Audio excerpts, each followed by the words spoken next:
Elefantea itxura orokorra. Elefantea eta rinozoroa antzekoak dira. Biletagin eta trompa luze bat du. Trompa honekin gauzak garraiatzen ditu, ura edaten du. Bere belarriak oso handiak dira. Gris kolorekoa da, oso handia da eta lodia ere bai. Zentzumen oso onak ditu.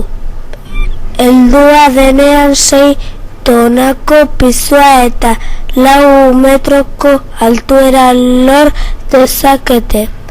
Lau hanka handia ditu eta oso lodia.